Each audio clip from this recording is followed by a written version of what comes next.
Time might be running out for TikTok. Well, not so much here. Oh, rabbits on the tie. Thumbs up, sir. TikTok has for the best part of a year been fending off the US Congress, which reckons it's a threat to national security because of who owns it. China.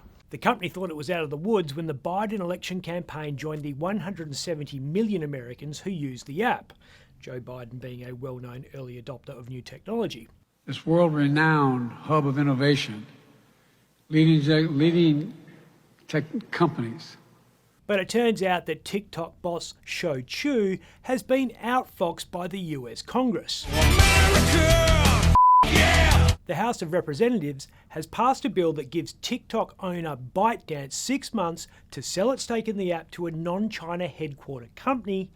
Get back in there at once and sell! Or be banned from Google Play and the Apple App Store. You're pretty disconnected. The bill does still need to be passed by the Senate. Regardless, it puts the heat on Anthony Albanese, who is trying to be half pregnant.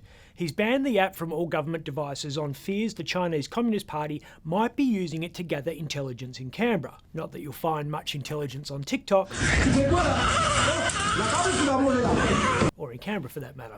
You sit down, Buffett. But Albo's fined for 8.5 million Australians to keep using it on their own devices, perhaps because he knows that the app makes people dumber and therefore more likely to vote Labor. You know what hole that goes the into, triangle. right? Triangle. That's right, the square hole. not just TikTok that's a threat. The heat's also on Temu. The Chinese rival to eBay and Amazon is killing the pig at the moment.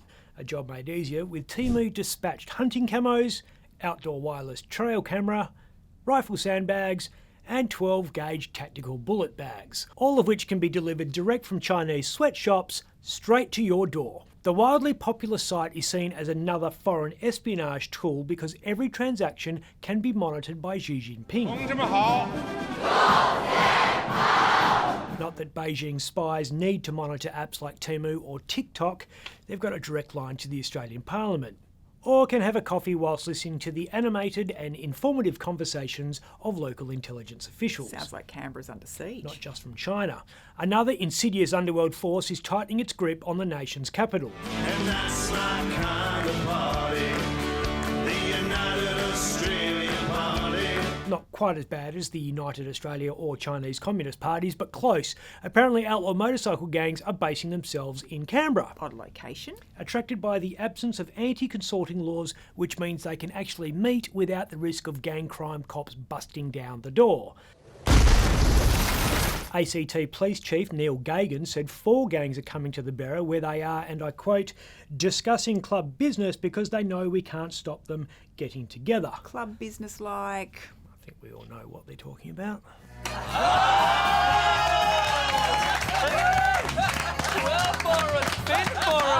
We're told 4 gangs have established chapters in Canberra. The Finks, Rebels and Hells Angels have joined the Comanchero, which was already there. Few tensions between the clubs, I reckon. Not necessarily one big happy outlaw family. Good eggplant, Jack. Yeah, delicious. The Rebels and the Finks have always had friction over the arts, for example. The Rebs favouring beat poetry of exiled club figurehead Alex Vella. The best he had, he gave. He was a proud rebel and brave. Whereas the Finks prefer gritty street rap. When my boys pull out the gat, it goes rat-a-tat-tat. How dope. Eminem, watch out. Never lose faith in a thing. We think quick, eliminate all risks. Never lose faith in a thing. Pretty much the opposite of Ryan Gosling at the Oscars. I'm just kidding. Where I see love, she sees a friend. Some people in the ACT have observed that the clubs probably like the territory's decriminalisation of possession of small quantities of drugs such as heroin, LSD and ice. Those laws look set to help Australia break a new drug use record. These arms. The National Wastewater Drug Monitoring Program, which sees inspectors analyse human sewage, it's a bit nutty, has reported that Aussies consumed an amount of drugs that would make Ozzy Osbourne blush. Now f*** off, Guy, Gus, Jim, Bill, whatever your f***ing name is. Australians spent an awful lot of money buying 16.5 tonnes of cocaine, meth, heroin and speed in the year to last August. Somewhere between $700 billion and $1.3 billion. 12 12.4 billion actually. Wow, apparently more than we spend on books. We can expect an even higher result in Sydney when Bruce Lerman's mates have their necks shit. And Canberra's testing equipment will likely explode next week when the Rebels' national run comes to the capital. Wait up, guys! I gotta empty my grass bag! That run was meant to be held in October and timed to coincide with those lax drug laws coming in, but was postponed after the sudden death of senior Perth rebel Jamie Ginn. The run starts March 23, and the Rebels have booked out the local dogs racetrack. Dags. Do you like dags? Dags. What? Yeah, dags. Which has been empty since the ACT banned greyhound racing in 2018. And yes, it is odd that a government would consider the dogs more of a societal threat than Class A narcotics or the Hells Angel outlaw motorcycle Bringing gang. down the tone of the nation's capital. Not by much.